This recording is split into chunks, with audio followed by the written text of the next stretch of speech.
Water. Earth. Fire. Air. This is... What were you saying? This is Yip Yip. Hooray! An Avatar podcast.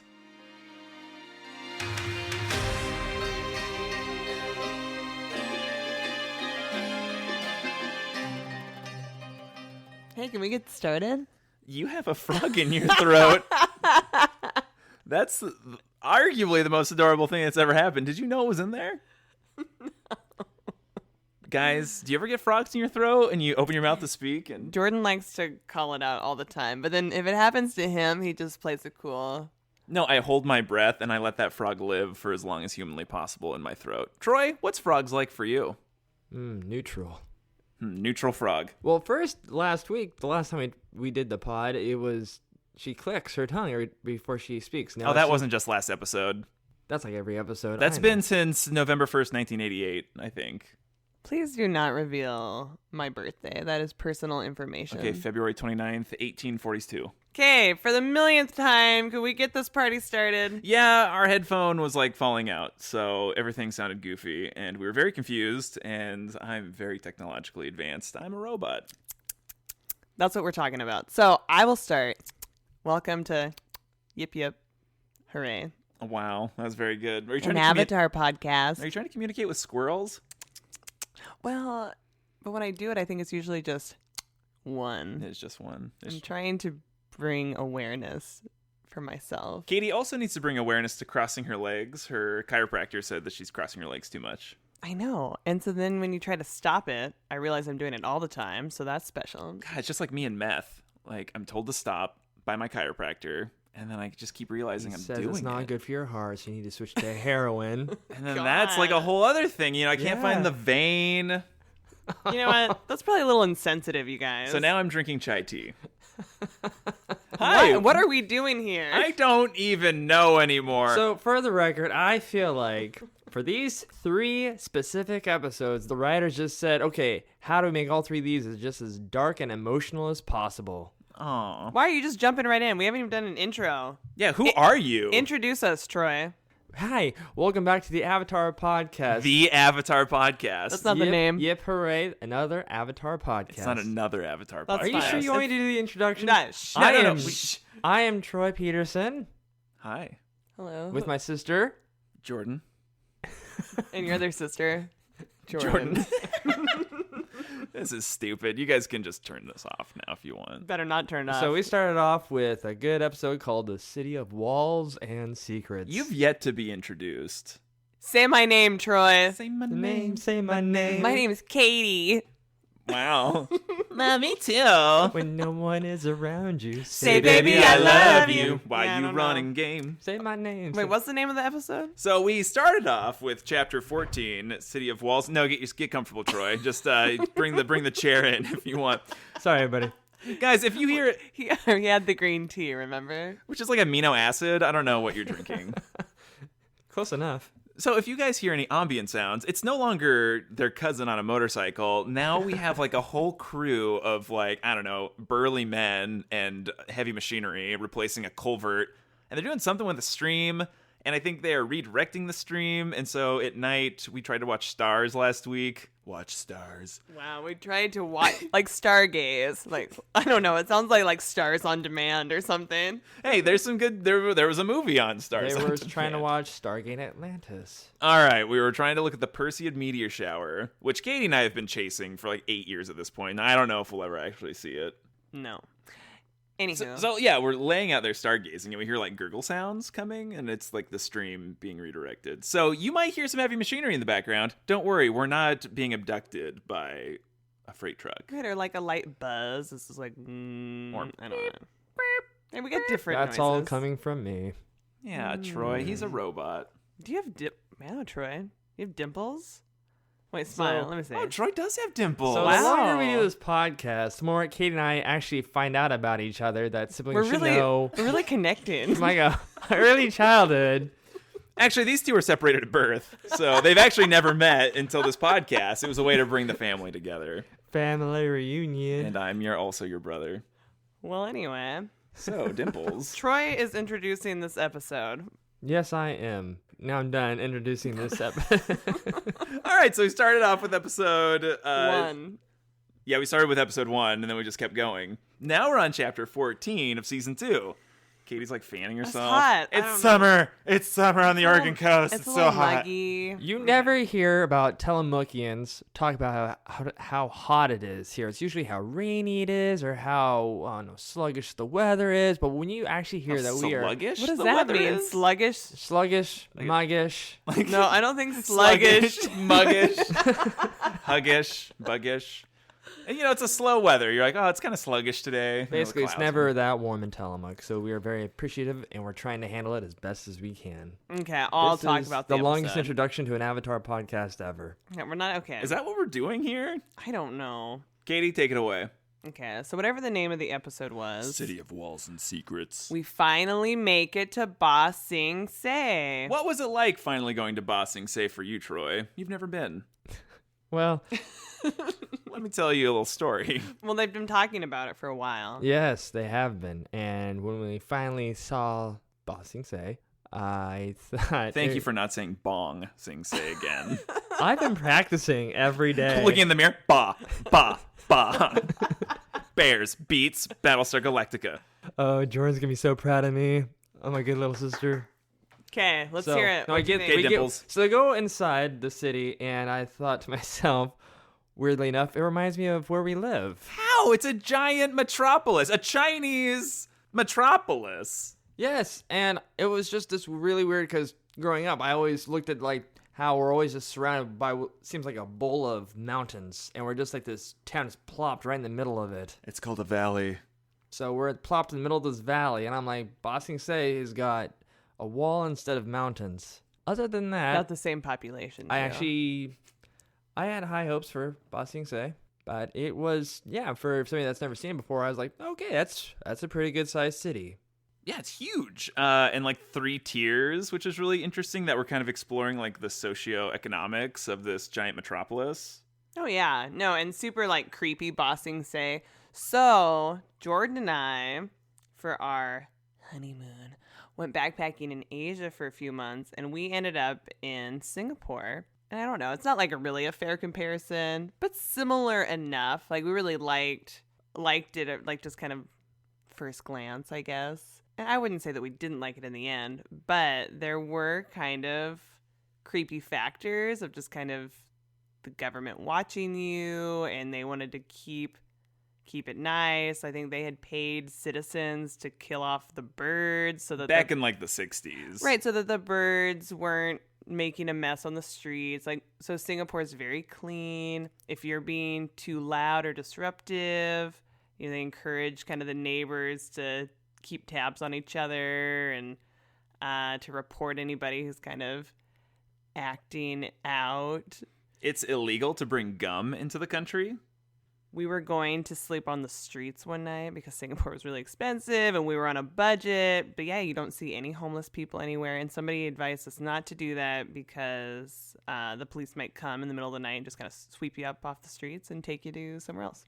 Anyway, so I never really thought that watching this episode before, but this time I was like, oh yeah. Anyway, yeah, Ba Sing Se, it's creeping me out. But probably mostly like the middle and upper rings are probably more Singapore because Yeah. Singapore is so wealthy. Like you probably wouldn't really experience like the lower ring situation where it's like rougher. I mean, that was probably more equatable to maybe other cities that we've been to. Kind of like, I mean, Hong Kong was sort of like that kind of in certain areas. You're like, oh, maybe we shouldn't be here. But I mean, I think also that probably exists in a lot of cities that you don't even know, right? Because they're not promoting that. It's not like, oh yeah, go to this neighborhood where everyone's really down on their luck and people are You never read struggling that in A doing- Lonely Planet? yeah. No, it is interesting that they kind of leaned into that utopia type thing and how that is relevant to some countries or even some cultures where to keep the peace and keep order, they don't want to disrupt people's daily life and they don't want them to be really aware of like the atrocities of the rest of the world and what's happening there. And so meeting Long Feng at the end of this episode and hearing him kind of describe kind of the rules of Ba Sing Se was really interesting. What was that like for you, Katie, this time? Well, the rules, how so? I mean, what are don't, we? don't mention the war. The king is just to keep the culture alive. Right. It's like, yeah, I think this idea, if you kind of keep things the same and if you can kind of control people and you limit their information and we keep this falsified utopia and just happiness and like, oh, it's all good and everyone's living their best life, even though they're not, and they're kind of living in fear and they can't really do what they want or say what they want. And they're just like, as we've seen in Avatar, just kind of the suppression. Not so great. And I kind of thought that they talked to the king this episode. Or just in general. I don't know. I can't remember. It was kind of weird. He comes out. He's like all kind of shadowy. And then he gets marched off. What was it like kind of getting a glimpse of the king for you, Troy? Well, I guess we don't know it was the king. We assume it was the king. Yeah. Mm-hmm. I thought the king might recognize the Avatar, give him a little bit of time of the day. But at this point, I'm like, okay, my mind's made up. At least with the Fire Nation, they're very upfront what their mission is. They just want complete control of everybody. With Ba Sing Se, I'm like, they're even more shady than Fire Nation at this point. I don't trust Ba Sing Se or the king or the guy you put in charge. Yeah, I mean, that's fair. But to play the devil's advocate with Long Feng, though, he does make the point that Ba Sing Se is the last orderly utopia on Earth. And from what we've seen so far, because we haven't been to the Fire Nation, it seems like that's pretty much correct. I mean, the Northern Water Tribe is still a stronghold that the Fire Nation couldn't breach, but even that, like, they still had to defend themselves. I mean, the war is very much, like, uprooted, like, their way of life. Ba Sing Se, outside of the refugees on the lower ring, seems pretty much untouched by the war at this point. Like, we don't really get a sense of that, again, aside from the refugees. And so, in some way, I kind of can see where they're coming from. I don't agree with it, but yeah, I mean, if you're like, if you have lost hope in any way of this war ending, which Long Feng made very clear that it's an endless war that'll never end, I mean, what are your options if you don't have hope to fight back against that? Right, and to kind of protect those people, at least they're safe here, and that they can kind of create some little false paradise, even though they know it's not perfect, but we're going to kind of make the most of what we got. I do have to remember, like, at this dinner for the high society, these are probably folks that pay a little extra money for their citizenship just to be around people that don't talk about the war. Well, you think those people are aware of the war? I'd say it's probably in the back of their minds, like, oh, yeah, the war's going on. What's new? Like, there's bound to be a forest fire somewhere in the world, but what can we do about it? Not a whole lot, if anything at all. The only thing we can do is just retain order where we can. And see, Wait. Or maybe those people don't even have access to the outside world at all. Maybe there's no news of, like, they don't even, like, they're so disconnected. And then, like, even if you're high society, you have no idea what's going on because they keep it that way. Well, if you think about China, like, they don't have a free press, and so all of their information is regulated, and that's in the 21st century. Imagine whatever technology they have here. I mean, you can regulate and prevent information pretty easily, which is probably why. And I had this question watching this episode, like, why they gobbled up Aang in the group so quickly to, like, put them in a house.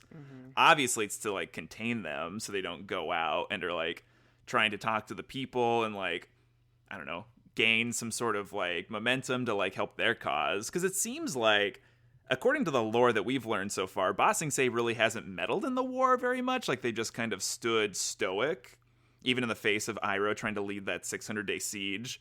It doesn't seem like Ba Sing Se's really sent out forces to, like, take down the Fire Nation. Like, it seems like they don't have any interest at all in kind of preventing any more of that widespread genocide going on. But you assume that if you're not sending any troops out and you only have people there to protect and serve, I mean, yeah, it's probably a lot harder to break it down because you have all your resources and you have everybody there.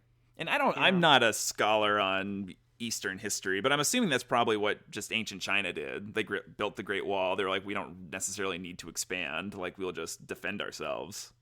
They are doing negative Jin. Okay, so we meet Judy, right? Creepy 1984 George Orwellian Judy. What did you think about Judy? Actually, I'm more curious about your last statement. 1984 George Orwell, especially in our current times, that's the most talked about political book. I would like to hear your remarks as to how 1984 relates to Judy. Well, not necessarily Judy, but just kind of what Judy's representing. Like, she is, again, it's like keeping control and suppressing the people, not letting them be free to speak out against the government or to go against the grain in that way. And you see Judy do this. Like, she's interfering while the crew's trying to get information on Appa.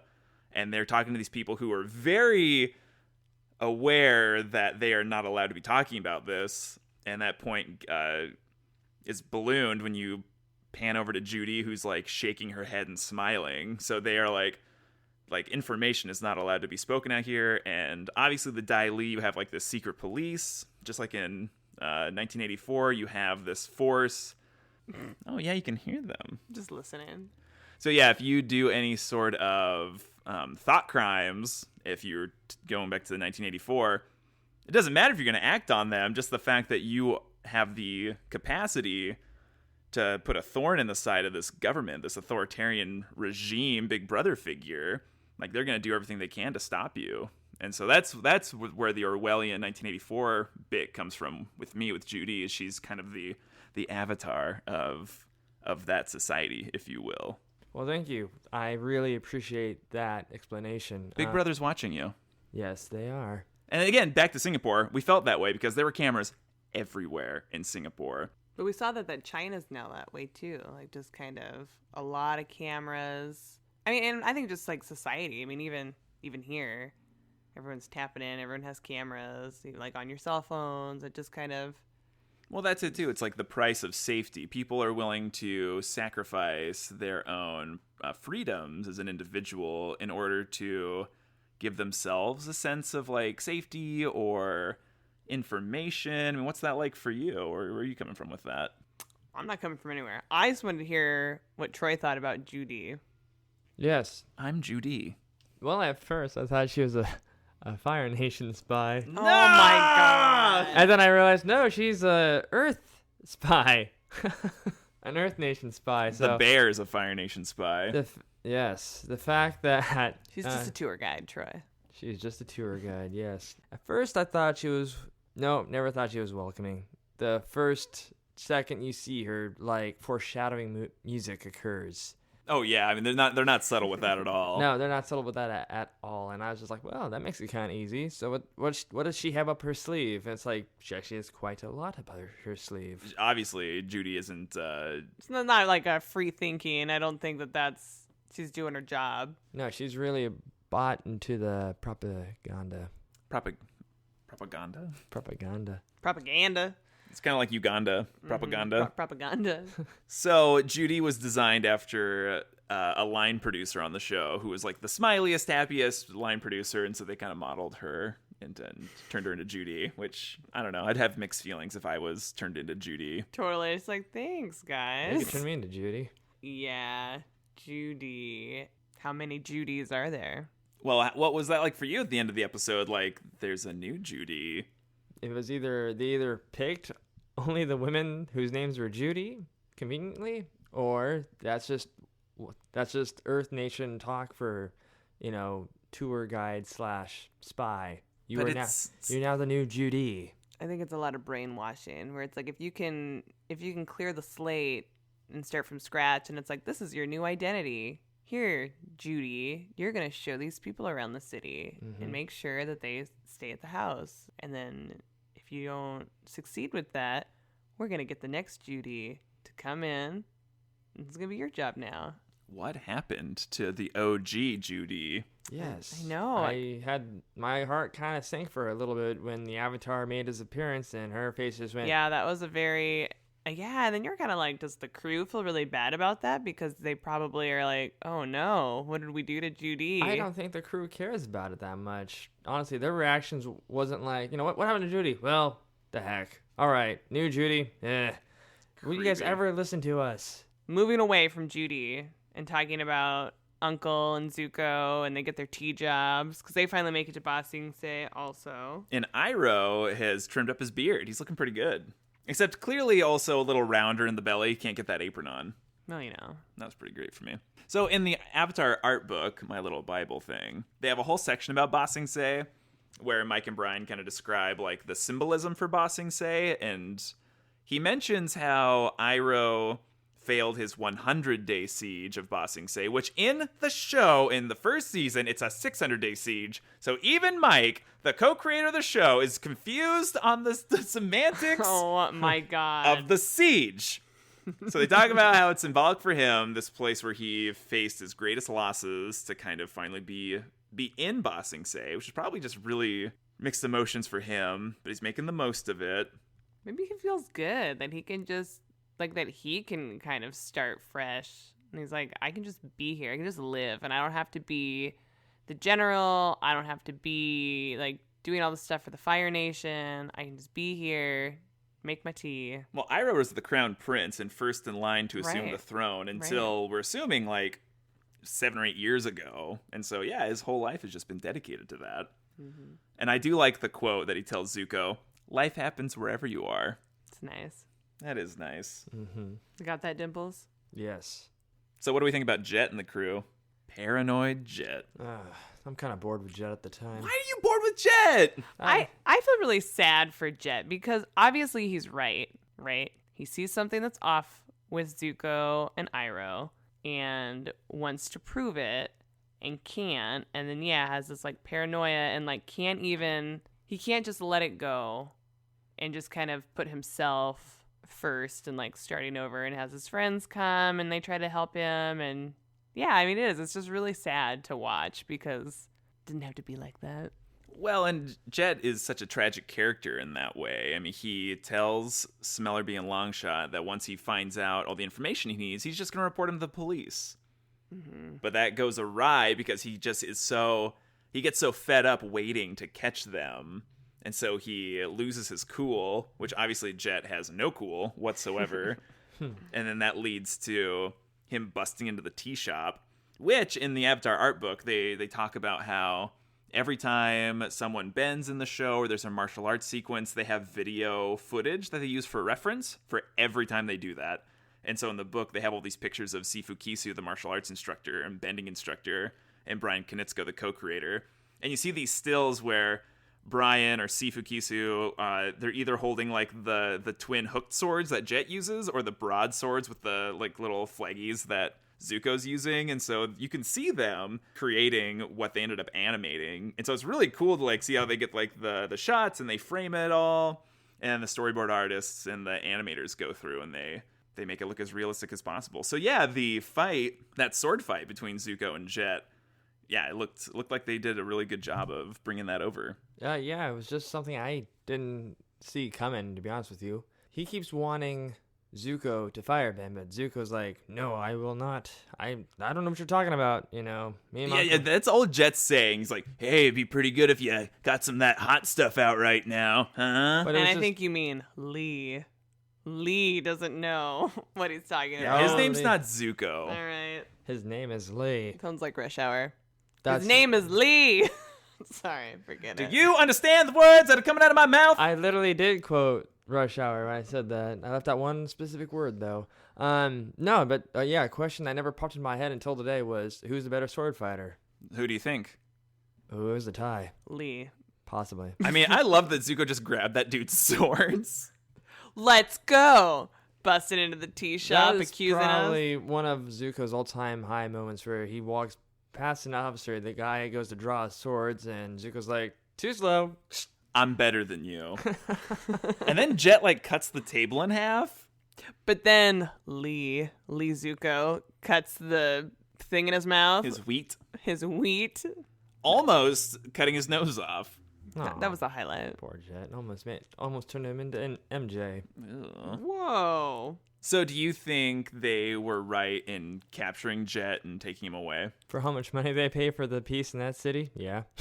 Well, it's definitely like judge, jury, executioner. Like, they don't really question Jet or his motives. Like, they just take, like, the tea shop's the tea shop guys. It's just like, oh, there's so many witnesses here. We're gonna arrest you. They don't arrest Zuko, even though he's also causing a disturbance. But I guess also he was acting in They self-defense.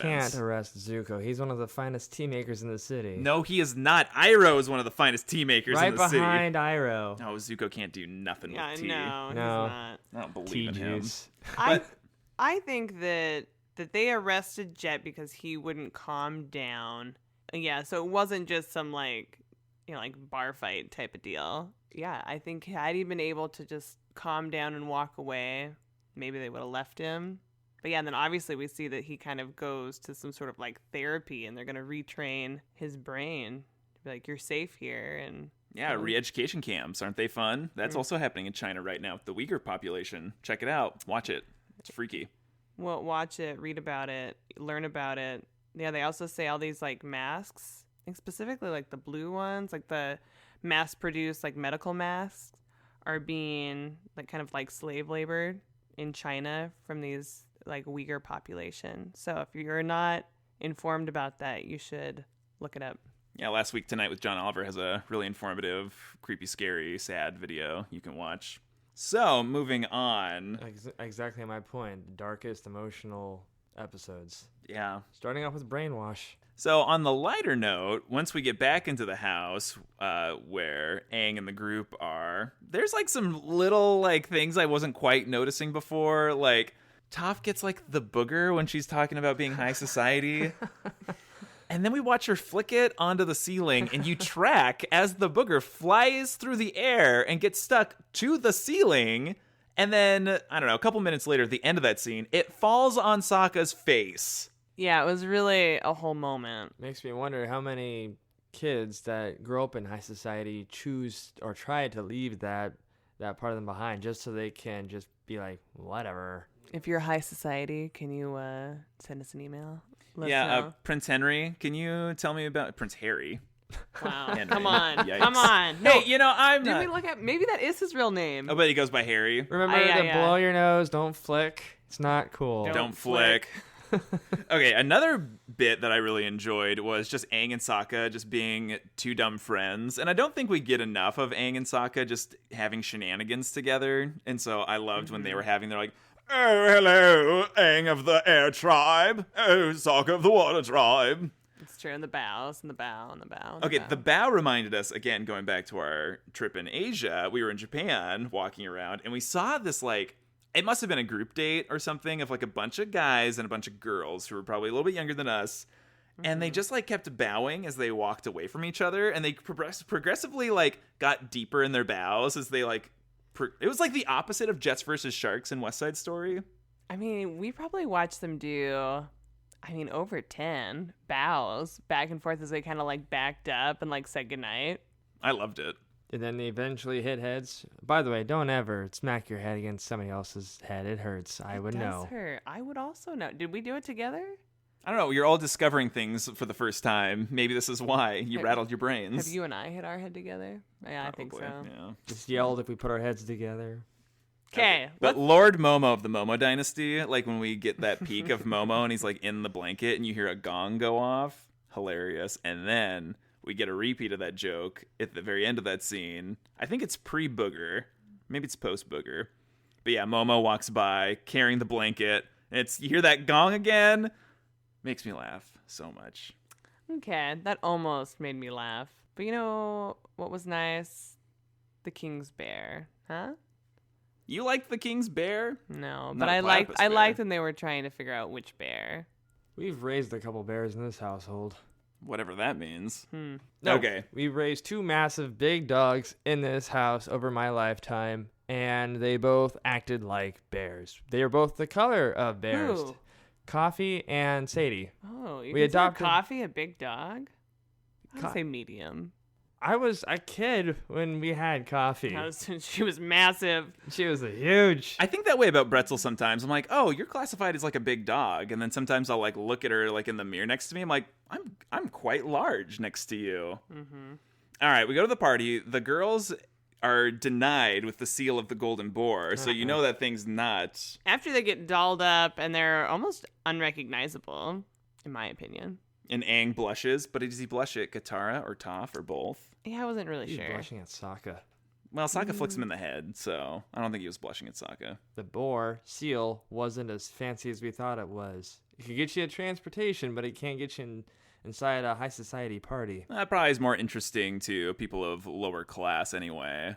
But we also assume that the Dai Li were watching their house, probably watched the girls leave.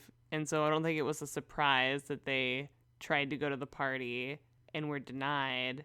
And it probably wasn't by coincidence that King of the Dai Li, Long Feng. right, was walking in that moment.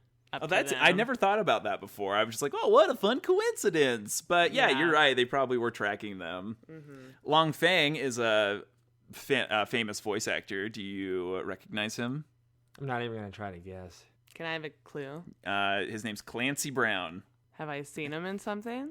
You've heard him in something. Have I heard him in something? What? He's not the guy that voices Momo, is he?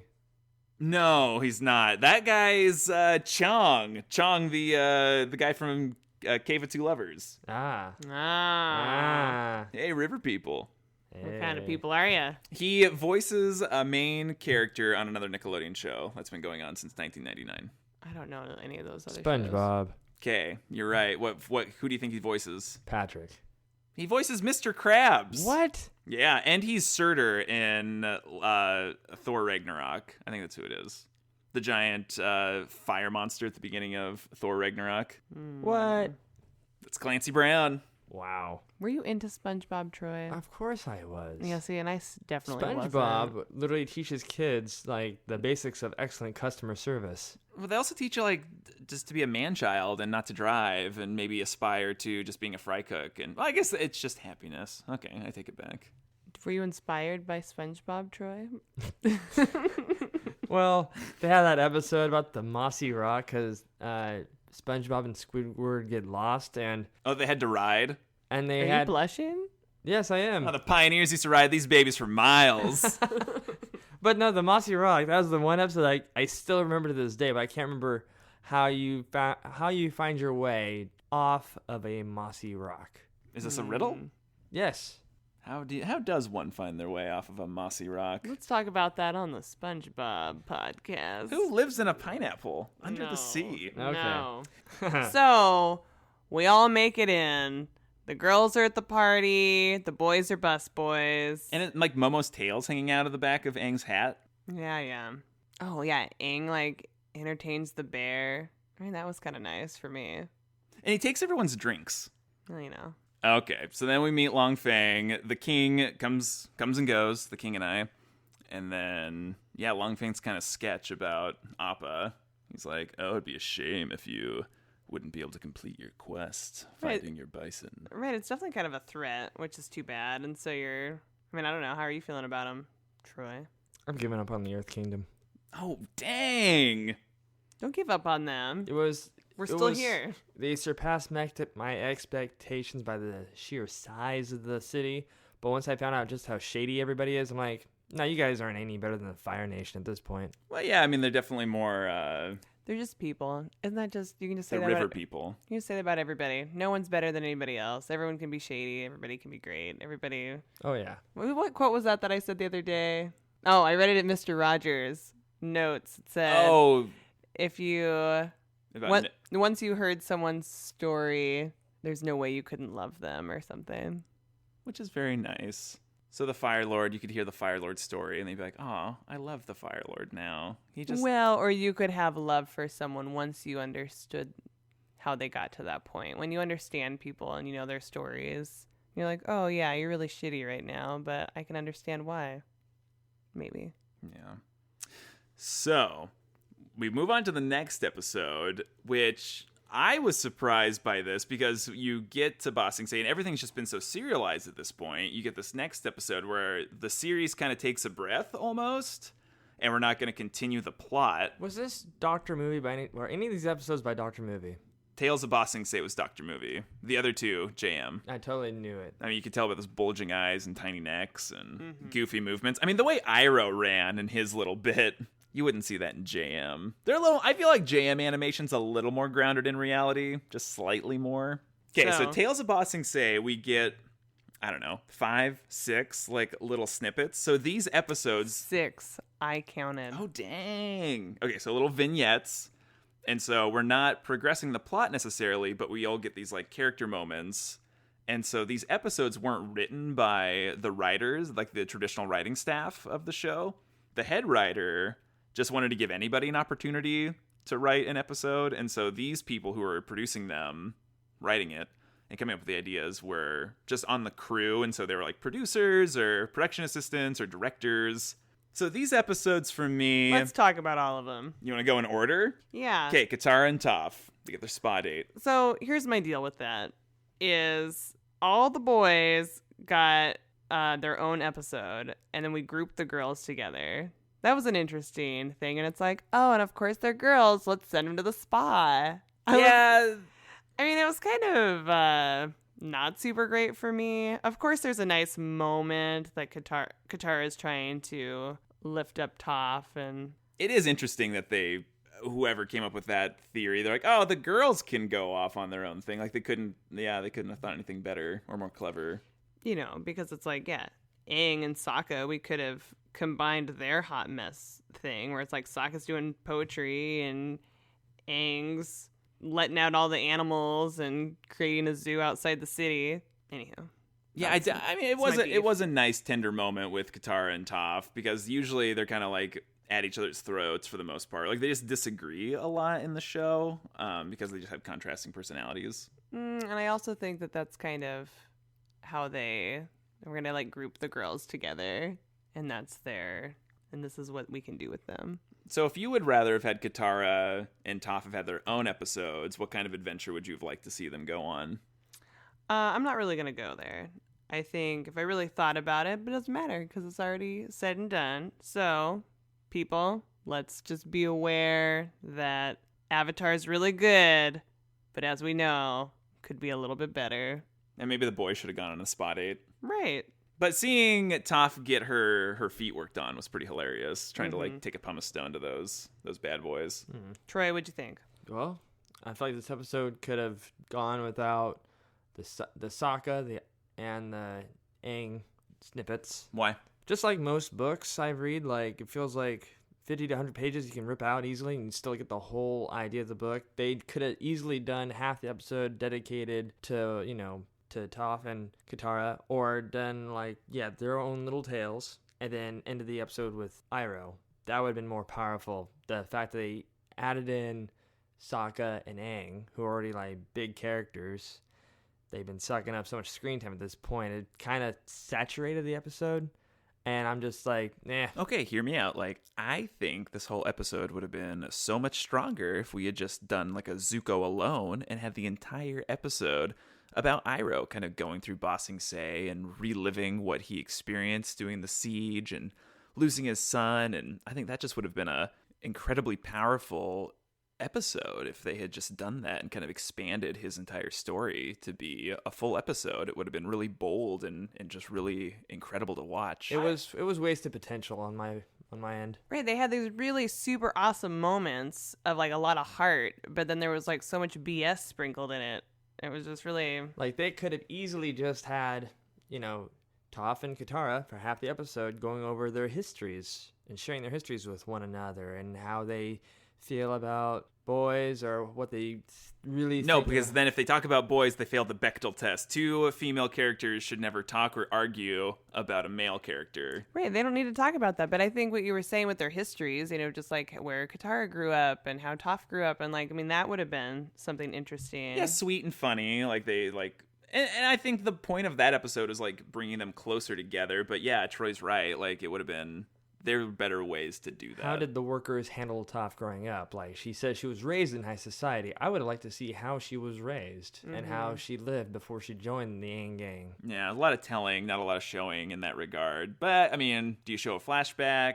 I mean, what do you do? Right, they could have. Well, anyway, they didn't, and that's where we're at. I do think Iroh's, his vignette should have been the very last one, obviously. I mean, they try to set up with, like, a cliffhanger with Momo, like, finding Appa's footprint, but that doesn't even... You can put that at any point. No. I mean, the Iroh one has to be at the end. If they had left it there, they could have actually easily left that on a huge tearjerker Yeah, I mean, well, you have Iroh's episode, but then you go right into Aang, and, like, having his baloney with the animals. That was... Yeah. So let's save Iroh's for last.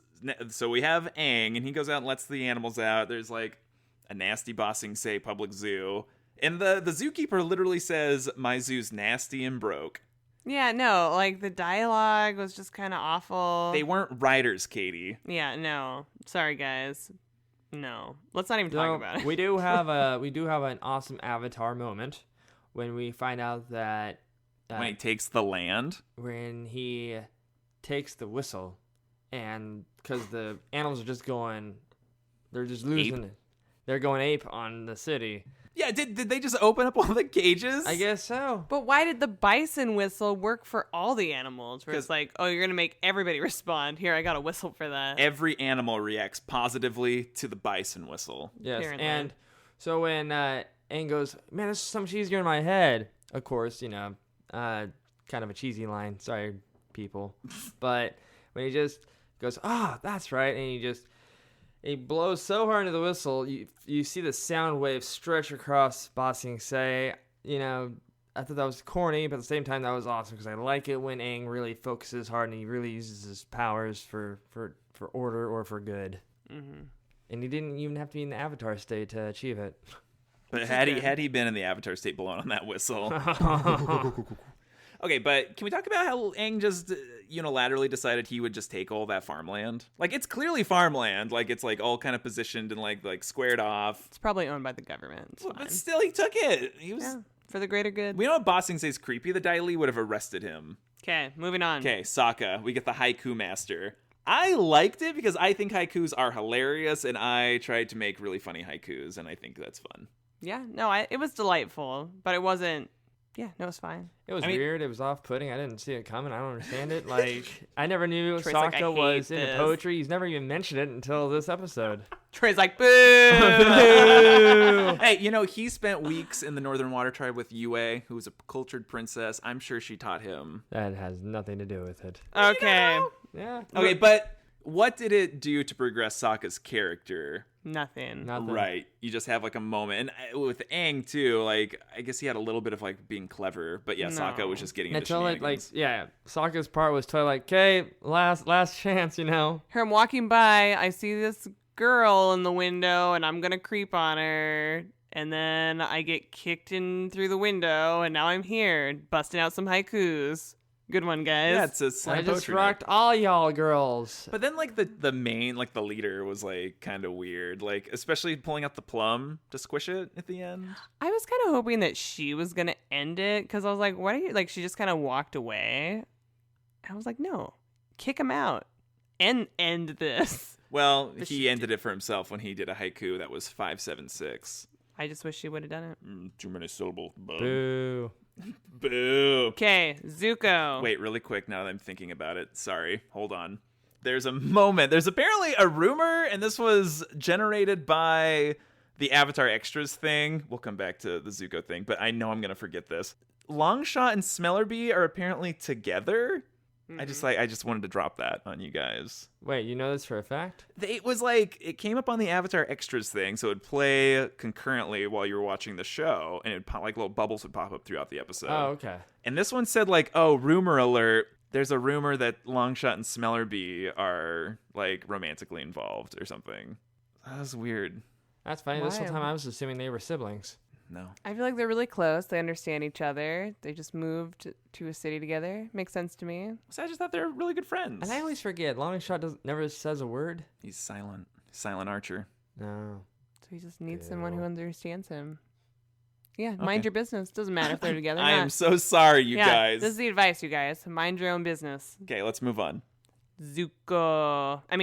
Lee. Hey, Uncle, there's this person who might be a Fire Nation spy in the back corner of our tea shop. She's always here. What'd you think about Zuko going on a date? No comment. I loved it. Because he was awkward? Oh, I loved it because he's so awkward. I love this version of Zuko because he's just lost. And it's hilarious to watch him kind of like just struggle through life. He's very vulnerable and uncomfortable and doesn't really know how to... Definitely doesn't know how to relax. And yeah, I mean, it is hard where she's like just trying to get to know him, and he's all these things that he really can't say, and he can't really be honest. So it would be challenging. Yeah, so that is hard. And it's hard because Zuko, like, he's not a very quick thinker. And so when she's like, "Oh, you're in the circus? Like, I bet you're a juggler." And instead of Zuko, like, pivoting that conversation, he's like, "Yeah, I was a juggler." And then just throws a bunch of stuff on himself. Seems slightly out of character, but I guess this is just kind of Zuko's growth and evolution. Is it out of character? I feel like he's like, yeah, I can do anything. And But it's also true. Like, ultimately, Zuko's just kind of like an awkward teenager, like, at his core. Mm-hmm. And it's I don't know. I'm just really happy with this version of Zuko. He's not hell-bent on capturing Aang. Right, that he can just be him, and he doesn't have to be this, like, psychopath. His day totally reminds me of the all-star athlete who's just perfect in every sport, but then you put him in a social circle and you just can't really talk about anything but sports. Zuko's like gonna some of figure my out. coworkers. It just gets old really fast. Yeah, hear that, Troy's coworkers? Yeah. Stop talking about sports. All the time. I don't care the Blazers beat the Lakers. No, it's not true. I really care the Blazers beat the Lakers. Spoiler alert. Well, it's not spoiler. I was going to, like, record it. And if you did, I don't know. You're not a real fan. Yeah, be there in person in the NBA bubble. Okay, so I had trouble with Zuko giving Iroh such a hard time when they first got to Ba Sing Se about, like, him just barely heating up his cup of tea. And then Zuko in this, like, courtyard tells Jin to close her eyes. You don't know who's in those. I mean, clearly there's just houses everywhere. And then he firebends, I don't know, like 30 times to turn on all those lights. Yeah, no, it seemed BS. I was like, there's no way. And I'm like, hey, okay, fine. Maybe one. I'm like, yeah, obviously she's going to be like, how'd you do that? Like, hello? Come on, Jin. Oh, man. Yeah, no. Mm-mm. I mean, did you like the dynamic between Zuko and Jin? It's just developed way too fast for me to even really have an opinion on it. I mean, they just went on a date. I think she was a good fit for him. Like, she kind of like almost giggled out of seriousness, and I feel like that's the kind of relationship that he needs. But he's actually not ready for a relationship. Not anytime soon. He needs one of himself. But he is ready for some fun. But he is ready for some fun. I like that Jin was direct and it was like, no beating around the bush. Hey, I'm here. Do you want to go out? It's like, let's do this. And she was just kind of steering it. And yeah, I mean, I thought it was good for what it was. But yes, I also think Zuko needs to work on himself. I loved when, and I forgot this, when Jin initiates the kiss and then Zuko backs away. But then Zuko goes in for another one. And then he kind of freaks out, like, my bad. Enjoy your coupon for your free cup of tea, bye. But then he gets back and Iroh's like, oh, how was it? And Zuko's like, slams the door and he's like, oh, it was nice. Mm-hmm. Good night, Uncle. I kissed a girl. And I liked it. Okay, Momo. Okay, Momo, I don't care about that episode at all. Well, except for we see Momo's little dance. Now, Momo's thing was okay, but all they had to do was switch Momo's and Iroh's stories around, and that would have been fine. But we get a little intel about Appa. That's the whole reason why they needed to switch it. So barely. Right, barely anything. But, you know, Momo has that nice moment with, like, the cats. That's true. He saves the day. Mm-hmm. They break out of jail. I feel like you were enjoying Momo's dance moves. I mean, was I? I mean, I was a little bit, but yes and no. Okay, let's talk about Iroh. The tale of Iroh. Okay, Jordan's been playing Avatar: The Last Airbender soundtrack. Soundtrack kind of okay. So if you instrumental, it was on Spotify, and so I think his name was Samuel Kin. Kim. I don't have my phone on me right now, but he does these covers of Avatar. Maybe we should reach out to Sammy. So been listening to this, and he does like these really great covers, and so it's been putting me in the mood. So it's been really good. What was Iroh's story like for you, Troy? I thought it was awesome. You can tell he's definitely done his best to retire from his old life as a general, as a fighter, and he loves just helping other people. Did you notice that he consciously helped every single person he came into contact to in that episode? Oh yeah, funniest part was when he was helping the mugger. And he goes, I'm mugging you. And I was like, you got a poor stance. You ain't mugging anybody. And then he teaches him how to mug better. And he goes, you know, you're not a good mugger. You need to be a masseur. But then he takes the knife, and then he's like telling him what the stance is, hands the knife back, which is just hilarious. And that's just, I think it's a really great moment of showing Iroh's character, that he knows that he is very quickly established like a bond or a trust with this character, and now he knows, like, he's seen this man's heart and that he's not actually in danger. No. And I think that was good. Mm-hmm. I'm just confused, and I'm like, I wonder how many muggers in the world are confused. Katie, what was that episode like for you? It was nice. It was positive. I always enjoy Iroh's kindness, and I think his ability to think clear and be really level-headed in certain situations. It's like, oh, here's this wilting flower. It's like, oh, let's just move that. And this is, let me help you keep this flower alive. And here's this child who's crying. And instead of just being uncomfortable, he goes and tries to help, even though mom or grandma or whatever doesn't react. Like, fine, whatever. A kindly man singing a song to my child. Yeah, and we already addressed the mugger. And I think just him wanting to celebrate his son is a very tender moment, sweet moment. And right when he says that he just wishes he could have helped him. Yeah, I thought that was a really good way to kind of like show this episode. Like, who knows what Iroh was like before he lost his son, but yeah, now Iroh's like has this in his heart that no matter what is going on, he's going to consciously help whoever he comes into contact with. Like, who knows? Like, he probably saved that mugger's life, you know, just like that idea. And so knowing that he consciously or unconsciously like caused like the death of his son. Him on that hill is like one of the most powerful images of the entire series for me. And the hill that he's on, we see it for the first time in the episode Bitter Work in a flashback. And so I'm assuming that's where Luten died, I think. And so, yeah, for him to like walk up and like have that picnic and gives like a little offering and creates like a little memorial for his son with the picture that he sets down. So there was some calligraphy on there, and translated the picture of Luten that he sets down. The words say, "General Iroh, I will see you again when victory is obtained. Your loyal son, Luten." And I didn't know that that's what that said until earlier today when I looked that up. And yeah, just like wrenches at my heart, man. And then, yeah, you get Mako singing "Leaves from the Vine," and he's just like sobbing, kind of having this moment of kind of being reunited with his son in some way back in Ba Sing Se. And maybe this is like really healing for his character to be back and kind of atone for the loss of his son and to have that moment on that hill. And yeah, of course, like when he's singing "Leaves from the Vine," like I'm just crying. Like I'm just sitting there in the chair every time. Doesn't matter. I always cry when we watch that scene. It doesn't matter what's happened, how long I've seen it. I could watch it again in 15 minutes. Guarantee you I'll cry. Yeah. And so at the very end of that vignette, it kind of like... Wait. Does it inspire you to live your life more like Iroh and take extra time? I think, yeah, to give people that extra moment to help them out and to learn their story. Some sweet life advice.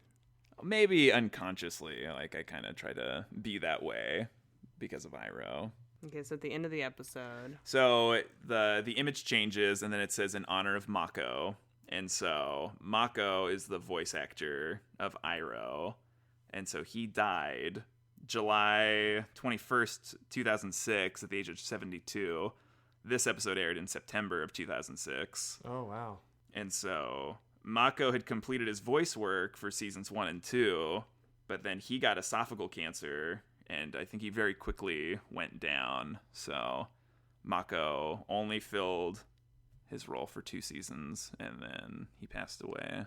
But yeah, he was a really famous Japanese actor. He was born in Kobe in 1933, and his parents were apparently like famous children's book writers and authors, and they didn't like the government in Japan, and they disagreed with the politics, and so they came to America in 1939. But Mako had to stay behind, and so he was raised by his grandmother, I think all through World War II. And then I think in the late 40s, I think, or maybe early 50s, he was able to come over to the U.S., maybe after the war. And so, yeah, he lived with his folks, and then he joined the army and became a naturalized citizen in the late 50s. And then from there, he started to act, and then later in his career became very proficient and well-known for his voice acting, where he voiced Iroh and Aku and Samurai Jack. And then I think his last voice role was as Master Splinter in Teenage Mutant Ninja Turtles in the animated movie that came out in like 2007, I think. So, yeah, really heavy to lose him. Just because, I mean, he had such kindness and wisdom in his voice and just did such a good job of filling Iroh with a really good humanity. So Mako's missed. He was only 72 when he passed away. So Yeah, very old. yeah, I think we can learn a lot from Iroh, who is just a fabulous character. So moving on to chapter 16, we get Appa's Lost Days, where we finally find out what's been going on with Appa this whole time. And the whole episode spans about a month, I guess. That was like 4 weeks ago. The whole episode's a tearjerker for me. Really? Why? It was super raw to watch Appa, who's just loved by many people, just watch him struggle. Like, I don't know, it just kind of shows you, like, when you're not focusing on Aang or his friends or on Zuko and Iroh, people that can, for the most part, handle themselves well. But Appa, everybody wants to capture Appa. It's just brutal to sort of watch him in his struggles for those 4 weeks. I think that's something that's a good testament to the writers and the creators. They make Appa a character in the show. Like, he's not just this like vehicle, Like they've been able to give him a personality. Appa's generally active in the plot in some way, and they treat Appa with kindness and they engage with Appa, and so he's so much more than just the mode of transportation.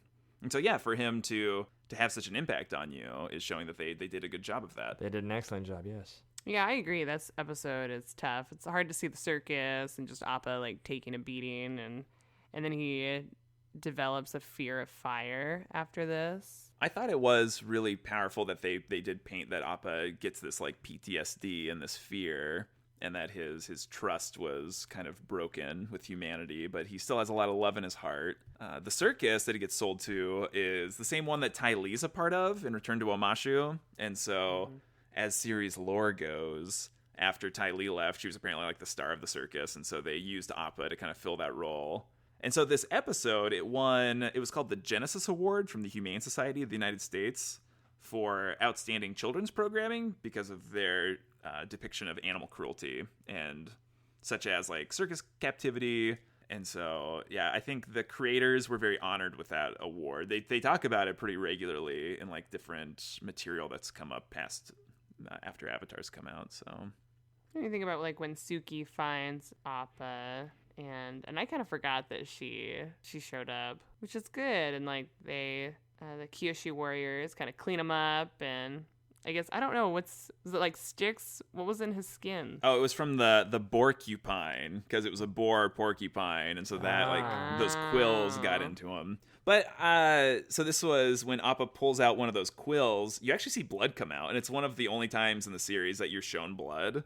I think it's dark, but you still saw it. Also, the Kyoshi warriors, when they show up, did you notice that they're all unique? Like, they all had different character models this time, as opposed to Different hair and yeah, kind of different heights, as opposed to the Warriors of Kyoshi, where it was Suki and then a bunch of clones. Yeah, so that was good.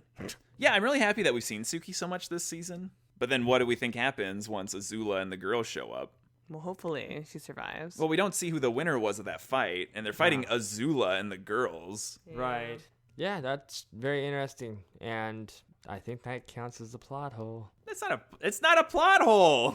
Season's not over, Troy. It's called a cliffhanger. It's not a plot hole. No, I just like saying plot hole. It's one of my favorite words. Plot hole. No, it was good. It was an intense scene. Azula is just basically a bully with whoever she comes across, and I feel like in some ways the Warriors of Kyoshi somewhat match her and her girls. So. I do think they were doing a good job. I mean, they pull out their fans. Like, that one girl, like, tosses both her fans. They, like, fly at her. That was a cool moment. Yes, it was. And then they're, like, fan shields that, like, they turn around in a circle, but then they have, like, an emblem on it. That was kind of weird. Suki pulls out, like, a katana, and Azula, like, smacks it out of her hand. That was pretty rough. I got kind of emotional when Suki tells Appa to leave and he starts to leave, but then he comes back to help them. Then Suki kind of like tells him to go. Yeah, it was too much for me. Like, oh my god. Which I feel like Appa could have stayed. Like, I think it would have been fine. Oh. Like, what were the girls going to do? I heard it. I heard my little... Okay. Yeah, but I think Suki was right. Where it's like, we can figure this out and you just need to get out of here. And we don't need to run the risks because Azula is crazy. Okay. So then Appa gets out of there and goes to the Eastern Air Temple. Yep, the Eastern Air Temple. And so we find out that's where the air bison are raised, in the Eastern Air Temple. And so apparently in series lore, the idea is that monks are the ones in charge of the Northern Air Temple and the Southern Air Temple. And then they call them nuns, are in charge of the Eastern and Western Air Temple. And I'd never heard that or read anything about that before, so I guess they're air nomads, nuns instead of air nomad monks. So that was interesting. So I think this is the first time we see like an actual like female airbending master. Yeah. Mm-hmm. Also back to Azula really quick. This is the first time we've seen JM Animation animate Azula. Episode 16 of season 2, finally. Wow. Which I guess that's also Ty Lee and May. Okay. Yeah. So what was it like seeing a female airmaster for you? I mean, I think I was pretty indifferent.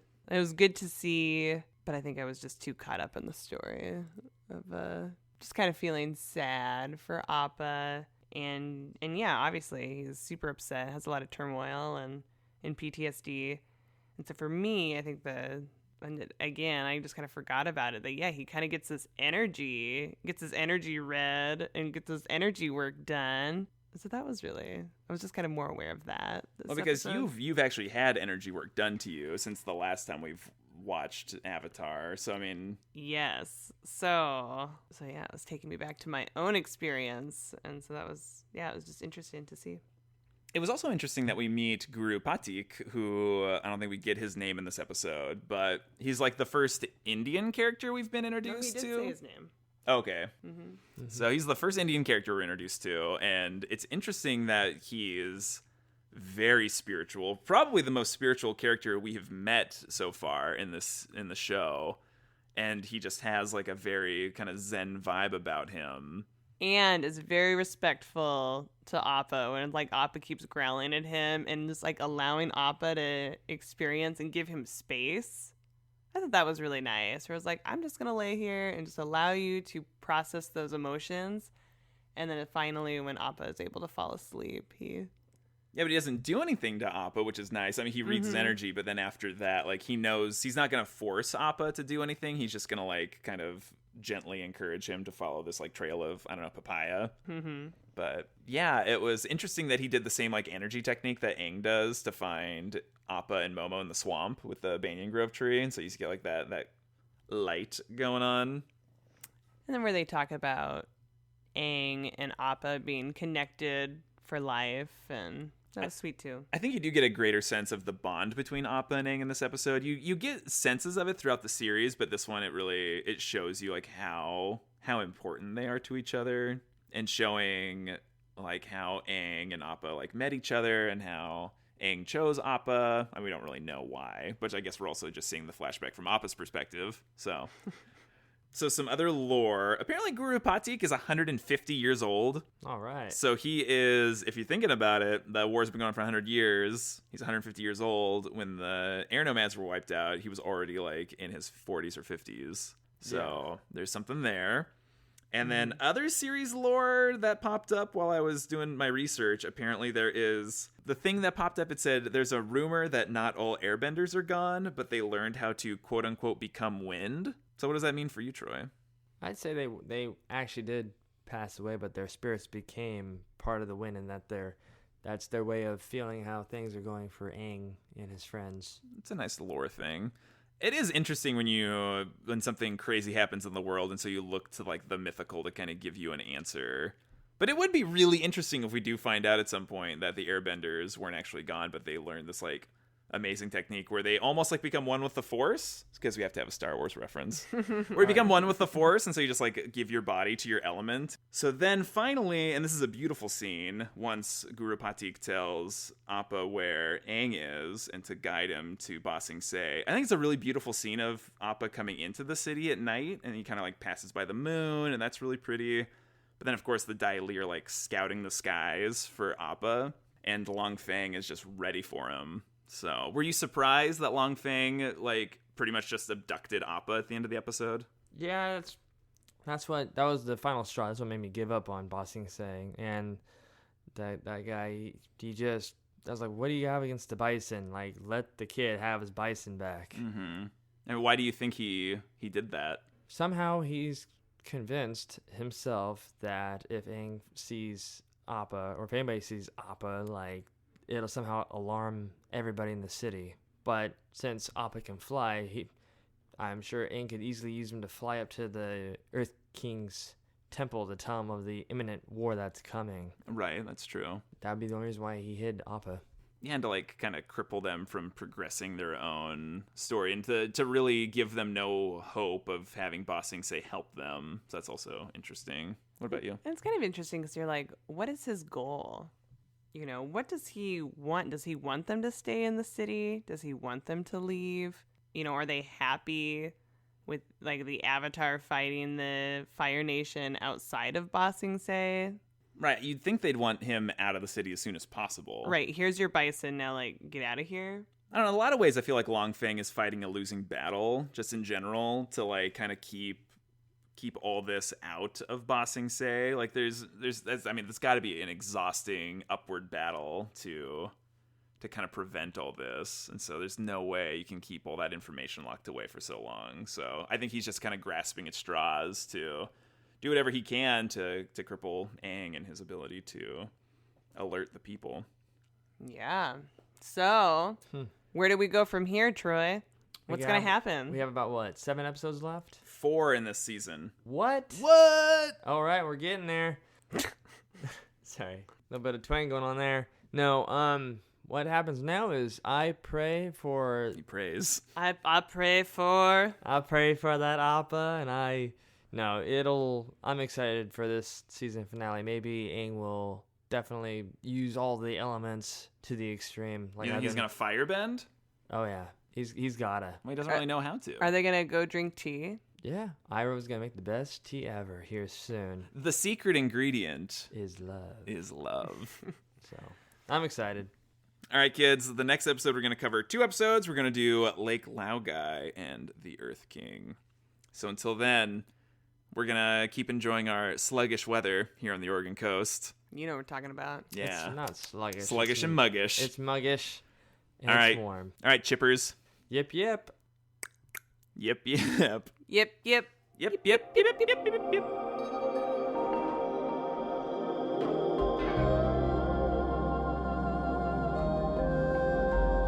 A special thanks to all of our listeners from Germany. Oh, yes. As Troy pointed out, I only say thank you to our German listeners. Yeah, you're kind of a... We're kind of coming off as prejudice. Guys, I'm 53% German. I'm going to give a shout out to the homeland. No. 53? Stop. What's the other percentages? I believe I'm like 23% English Welsh, maybe 11% Swedish. At some point it said French, but now it's gone back on that. And Peruvian. He's been all over the map. They keep changing it. it was, Peruvian Andean. Now I think it was like less than 1% Mexican.